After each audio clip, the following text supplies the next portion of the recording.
بالذهب والفضة بالفضة والشعير بالشعير والحنطة بالحنطة والتمر بالتمر والملح بالملح يدا بيد سواء بسواء مثلا بمثل والفضل ربا আল্লাহ নবী বলেন এর উম্মত সোনার বিনিময়ে যদি সোনা লেনদেন করম রূপার বিনিময়ে যদি রূপা লেনদেন করম নবী বলেন জবের বিনিময়ে যদি জব লেনদেন করম ভুট্টার বিনিময়ে যদি ভুট্টা লেনদেন করম আল্লাহ নবী বলেন যদি তুমি খেজুরের বিনিময়ে খেজুর লেনদেন করম গমের বিনিময়ে যদি গম লেনদেন করো আল্লাহ নবীজি বলেন যদি লবণের বিনিময়ে লবণ লেনদেন করম আল্লাহ নবী বলেন সমান সমান হতে হবে একদিকে যদি কম হয় একদিকে যদি বেশি হয় নবী বলেন তার নাম হইল বলেন তো বুঝিনি তো আপনারা তার নাম কি সুদ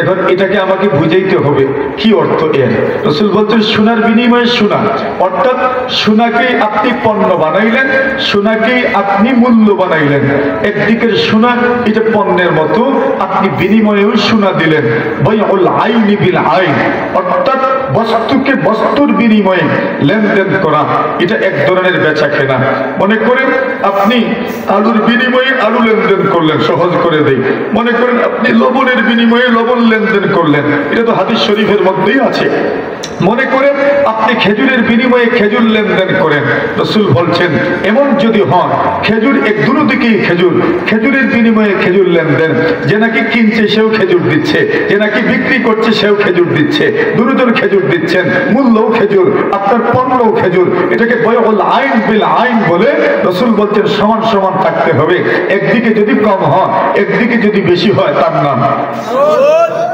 এখন উদাহরণ দিই মনে করেন আলু কি আলু আছে কি জাত আছে সব জাত বলতে জাত কই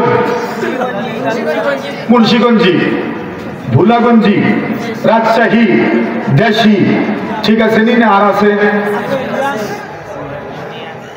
হ্যাঁ ইন্ডিয়ান ইন্ডিয়ান একটা আছে আচ্ছা মনে করেন ইন্ডিয়ান দেশি আপনার মুন্সিগঞ্জি ভোলাগঞ্জি আর কি রাজশাহী আসেনি না এমনি কইছেন আছে রাজশাহীও আছে মনে করেন কয়েক জাতের আলু আছে সবচেয়ে দাম বেশি কোনটা দেশি সবচেয়ে কম দাম কোনটা একমত নেই না মুন্সিগঞ্জি ভোলাগঞ্জি সবচেয়ে কম দাম হইল ভোলাগঞ্জি আর সবচেয়ে বেশি দাম এখন মনে করেন দুইজন আলু ব্যবসায়ী একজনের কাছে দেশি আলু আছে তার দরকার তার প্রয়োজন ভোলাগঞ্জি আলু এখন ভোলাগঞ্জি আলুওয়ালাকে বলবো তুমি আমাকে ভোলাগঞ্জি আলু দাও আমি তোমাকে দেশি আলু দিব তারও দেশি আলুর প্রয়োজন এখন দুজন মিলে গেছে সে বলছে তুমি আমাকে ভোলাগঞ্জি আলু দিবা আমি তোমাকে দেশি আলু দিব বিনিময় টাকা নাই মধ্যখানে টাকার কোনো কারবার নাই তুমি আমাকে আলু দাও আমিও তোমাকে আলু দিব বাস তুমি দিবা আমাকে ভোলাগঞ্জি আলু আর আমি দিব তোমাকে কোন আলু দেশি আলু আচ্ছা বলেন তো এখন দুনিয়ার বর্তমান সিস্টেমে এই দুই ব্যবসায়ী কি সমান সমান দিব কেন একটা দাম বেশি আর একটা দাম কম রাসূলের কথা মতো ওই কম বেশ করার নাম সুদ ওই কম বেশ করার নাম কি সুদ এটাকে হাদিসের হুবহু শব্দ দিয়ে বুঝে লবণ তো কয়েক জাতের আছে না ফ্রেশ লবণ মূল্য লবণ এসিআই সল্ট টির আর নি আছে সুপার কয়টা হয়েছে আচ্ছা কয়টা গণার দরকার নাই মোটামুটি কয়েকটার নাম শুনছেন তো তীর আছে ফ্রেশ আছে মূল্য আছে এসিআই আছে এরপরে সুপার আছে সল্ট আছে অনেকগুলো আছে সবচেয়ে দাম বেশি কোনটায় বললেন না সবচেয়ে কোনটা দাম বেশি ফ্রেশে আর সবচেয়ে কম দাম কোনটা মূল্যের দাম কম মূল্য লবণের দাম কম সবচেয়ে কম দাম কোনটা মূল্য লবণের আর সবচেয়ে বেশি দাম ফ্রেশ লবণের এখন মনে করেন এক ব্যবসায়ীর কাছে ফ্রেশ লবণ আছে আরেক ব্যবসায়ীর কাছে আছে মূল্য লবণ এই দুজনের মধ্যে কথা হয়েছে তুমি আমাকে মূল্য লবণ দিবা আমি তোমাকে ফ্রেশ লবণ দিব বলুন তো এরা কি সমান সমান মানবো কেন একটা দাম বেশি আরেকটার দাম কম সমান সমান মানবে না কিন্তু রাসূল বলছেন বাইউল আইনি বিল আইন ওয়াল মিলহি বিল মিলহ, লবণের বিনিময়ে যদি লবণ লেনদেন করো, রাসূল বলছেন আসলাম বিমাসালিন, সমান সমান থাকতে হবে, ইয়াদাম বিয়াদিন, নগদ নগদ থাকতে হবে, সাওয়াআন বিসাওয়াইন, একদম পুরো সমান থাকতে হবে। যদি কম বেশ হয় ওয়াল ফাদলু রিবা, কম বেশ হইলেই সুদ। কম বেশ হইলেই কি? এবার বলেন, এই লাইনেও আমরা সুদের মধ্যে পতিত হয়েছি, ঠিক না? এখন প্রশ্ন আছে, এই কথাটাকে দানের সাথে মিলান। ধানের বিনিময়ে দাম কি থাকতে হবে? বলেন, বলবেন না? সমান। একদিকে যদি 1 মণ হন, একদিকে যদি 1.5 মণ হন, তো কি? একদিকে 1 মণ, আরেকদিকে 1.5 মণ, কি নাম? একদিকে 1 মণ, আরেকদিকে 2 মণ, কি নাম? এই সুদ আজ থেকে 20, 25, 30 বছর আগে খুব বেশি ছিল। যেই সব আপনাদের ধানের সিজন কোনটা? অগ্রহায়ণ মাস। তো সবচেয়ে অভাবের মাস হইল কার্তিক মাস, ঠিক না? কার্তিক মাস। আর কারো অভাবের মাস হলো চৈত্র মাস। যাদের ধান ওঠে বৈশাখে, এদের জন্য অভাবী মাস কোনটা? চৈত্র মাস। তখন চৈত্র মাসে অথবা কার্তিক মাসে অথবা আশ্বিন মাসে ওই লোকগুলো যাদের ভাড়ার ভরা, যাদের ভান্ডার ভরা, যাদের ঘরে ধান আছে, উঘার ভরা, আমরা গাঁয়ের ভাষায় টাইল ভরা, ওই লোকদের কাছে যাইতো আর বলতো আমার 1 মণ ধান দেও, আমি তোমাকে অগ্রহায়ণ মাসে 1.5 মণ দিব। ছিল না? ছিল না? বলুন তো এটার নাম কি? কি নাম? সুদ। এখন প্রশ্ন আছে, কেন রাসূল বলছেন যদি এমন হয় একটার বিনিময়ে যদি আরেকটা লেনদেন করো, এমন জিনিস যেই জিনিস ওজন পাল্লা পাত্র দিয়ে ওজন করা হয় অথবা শেরপুরা দিয়ে মাপা হয়, এমন জিনিসের মধ্যে একদিকে কম একদিকে বেশি, এইটার নাম সুদ। কিন্তু এখানে প্রশ্ন আছে, ওই লবণের মতো বলি একদিকে তো ফ্রেশ লবণ, এটার দাম বেশি, তো ধানের মধ্যেও তো কি আছে, বেশ কম আছে না? নাই? সবচেয়ে দামি ধান কোনটা?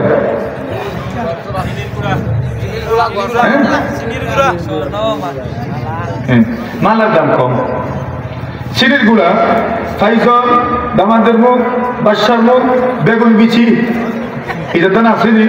এটার দামও আছে 49, 48, 59, এরপরে 32, 28, আসামি, মালা, স্বর্ণ আছে নি?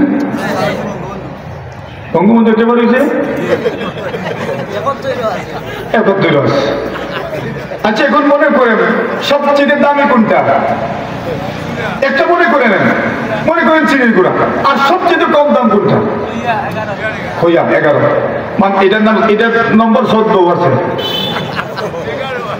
11, হ্যাঁ, এটাকে 11ই মূল বলে, 14 নম্বরও দেওয়া হয় এটাকে। ওই 14 আর 11 প্রায় সমান হয়। এটা লাল মনে হয়, লাল নি? হ্যাঁ, খইয়া যেটা খইয়া লাল, খইয়া বুরু কি বলে? খইয়া বুরু। এখন বলেন, এখন একজন দিল খইয়া বুরু আর আরেকজন চিনির গুঁড়া, সমান সমান মানবো? জীবনে কইব মুলি বাজার বাড়ি মনে হয়। হ্যাঁ, চিনির গুঁড়ার বিনিময়ে তুমি আসছো, খইয়া বুরু সমান নিতা, তো তোমার বাড়ি কই? এখন বলেন, এই সেম সমস্যা আমাদের সমাজে আছে। মনে করেন একজন মানুষ, তার জমির ভালো দাম নাই, এটা এখন বুঝবেন না। আজ থেকে 40 বছর 30 বছর আগে যারা ছিল এরা বুঝেছে। যারা কিছু নিয়ে বাজারে যেত, এরপরে খরচ করিয়া বাড়িতে আসত। টাকা ছিল না পকেটে, আরে টাকা না, মুরুব নিয়ে বাজারে যাওয়া লাগতো, বিক্রি কইরা খরচ করে বাড়ি আসা লাগতো। লাই ভাতা, আলু, ভাত দিয়ে মানুষ বাজারে নিয়ে গেছে মুন্সিবাজার। এখান থেকে খাদে করে রাস্তাঘাট ছিল না, আর ওইগুলো বিক্রি করেই তবে এরপরে আপনি খরচ করে বাড়িতে আসছেন, ঠিক না? টাকা নাই। এখন মনে করেন একজনের মনে চাইছে অথবা কেউ বলছে তাকে, তুমি এক কাজ করো, তুমি আমার জন্য চিনির গুঁড়া চাউলের বিরিয়ানি বানাও। এখন এই বেটার কাছে চিনির গুঁড়া চাউল তো নাই, ওই আর দান যেটা আছে তো ভইয়া কি, এখন তার কাছে টাকাও নাই।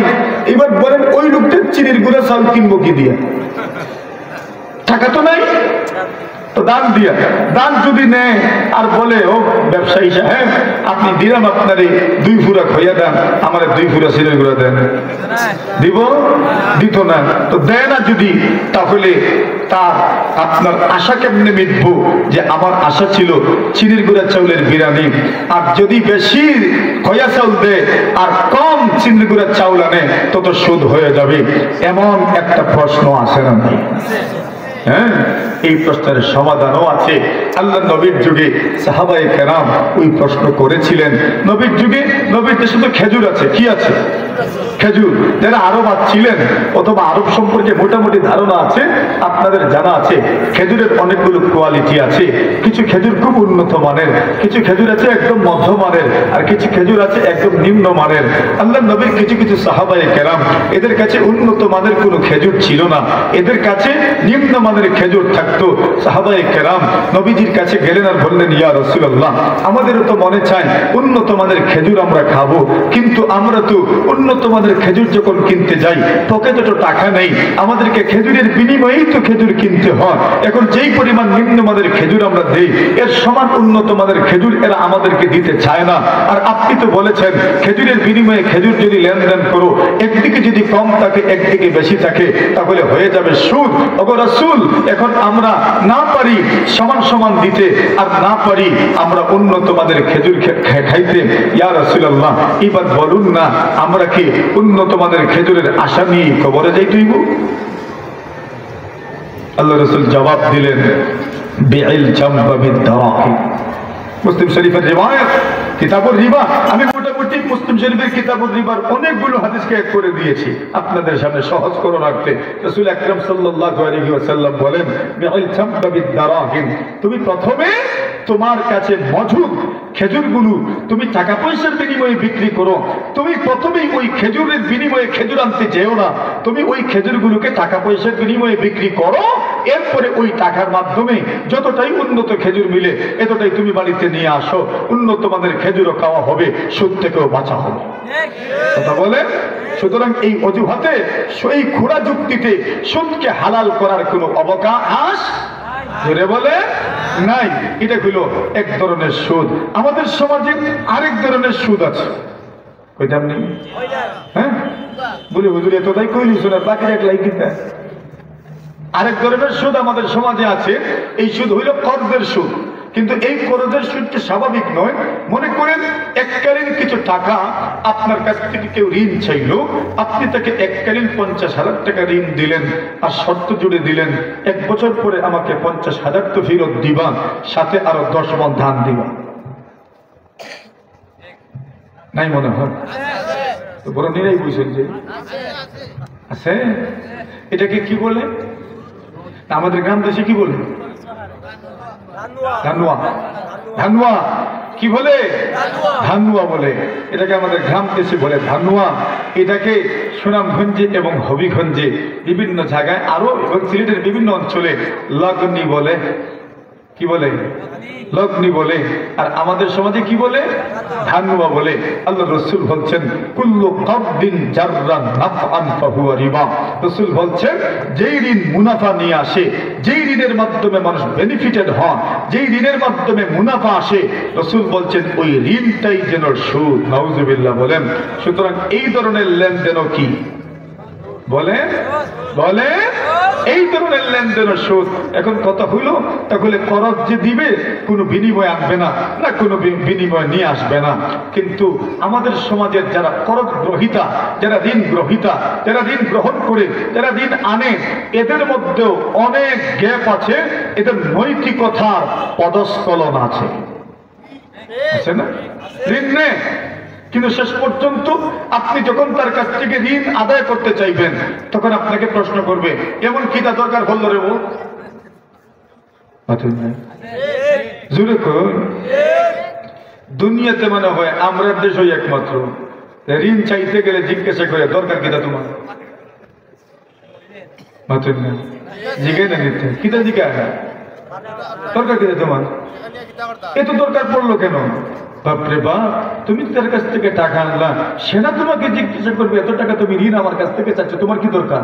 না, উল্টা সে ঋণ দিয়েছে, সঠিক টাইম পার হয়ে গেছে, এরপরেও চাইতে গেলে কি বলে কিটা করতে হয়?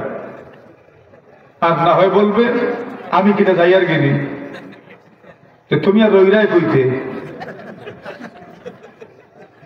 তুমি যাইবে না যে এর গ্যারান্টি কি? যদি মরে যাও তো আমি যাই আর গিনি মানে কি বোঝা যায়? বাঁচবার গ্যারান্টি আছে? তো সঠিক টাইম মতো কেন আদায় করছো না? এই জন্যই রসুল বলছেন মাথালুল গানিয়্যি যুলমুন, যেই লোক আল্লাহর রাসূল আল্লাহ পাক পুরো সুন্দর বিধান দিয়েছেন, ইন কানা দু উসরাতিন ফানাযিরাতুন ইলা মাইসারা।